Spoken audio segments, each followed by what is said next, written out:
Hello everyone. Let's jump straight into a concept that helps us understand the emotional limits of our project, which is risk tolerance. In a professional sense, risk tolerance is the specified amount of risk or the degree of uncertainty that an organization or stakeholder is willing to withstand. Now, in plain English, this is simply your stress test. It asks the question, how much shaking can you take before you start to panic? Think of it like a bridge. Every bridge is designed to handle a certain amount of wind and weight. If the wind is light, the bridge doesn't even move. But if a hurricane hits, we need to know exactly how much that bridge can sway before it's no longer safe to drive on. I once worked with a sponsor who was very relaxed about the budget. But the moment the schedule slipped by a single day, he lost his cool.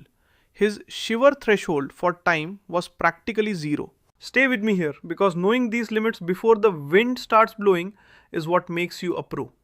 So now that we have mastered the idea that tolerance is our breaking point for uncertainty, you might be wondering how this differs from just being hungry for risk.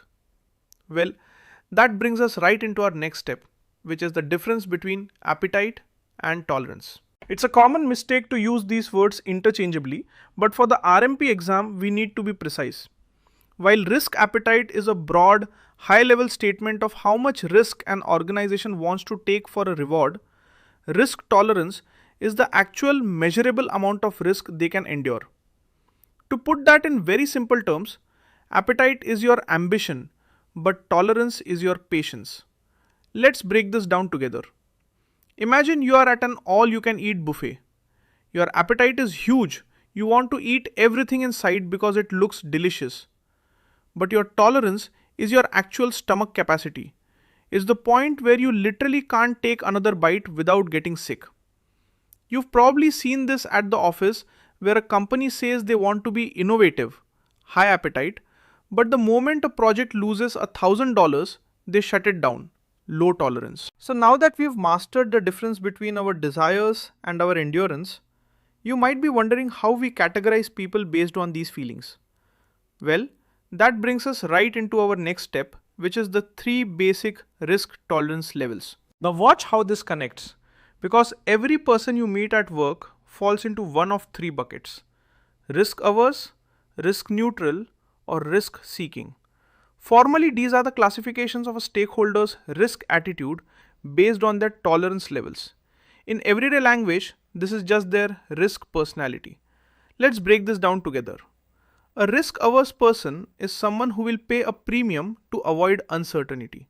They want the insurance, the backup plan, and the guaranteed result. A risk-seeking person is the opposite. They are the gamblers who get excited by the high stakes. And the risk-neutral person? They just look at the math and don't get emotional either way. I remember a project where the lead engineer was a total risk seeker who wanted to use a brand new, untested technology. But the CFO was deeply risk averse. My job was to help them meet in the middle. So now that we've mastered the 3 personalities of risk, you might be wondering how we turn these personalities into actual rules for the project.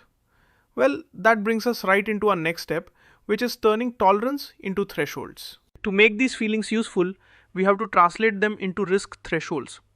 In a professional sense, a threshold is the quantified limit that reflects the risk tolerance of the organization and stakeholders. In simple English, this is where we put a number on the feeling. Let's say your sponsor has a low tolerance for cost overruns. That's a feeling. To make it a threshold, you say, if this risk could cost more than $5,000, we must trigger a formal response. You've moved from a vague worry to a hard line in the sand. You've probably seen this in your project reports where green turns to yellow at a specific percentage. Those colors are just visual ways of showing where our tolerance ends and our panic begins.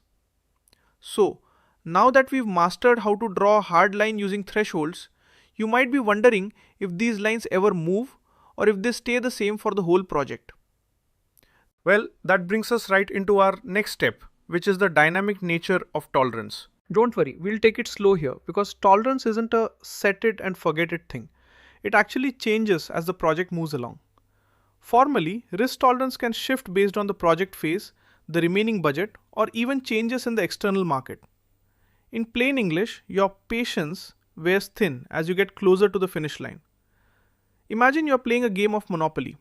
At the beginning of the game, you have a high tolerance for landing on an expensive property because you have plenty of cash. But at the end of the game, when you're almost broke, your tolerance for any expense is zero. At the office, a sponsor might be okay with a small delay in month 2, but in the final month before a major product launch, that same delay is totally unacceptable. Their tolerance has shrunk. So now that we've mastered the idea that tolerance levels can go up or down depending on the situation, you might be wondering how we pull all this together to keep everyone happy.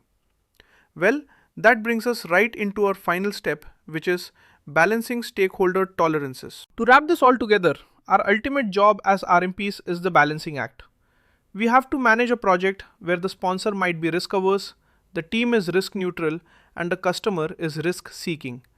In very simple terms, we are the peacekeepers. We use the data from our thresholds and our understanding of their shiver points to make decisions that everyone can live with.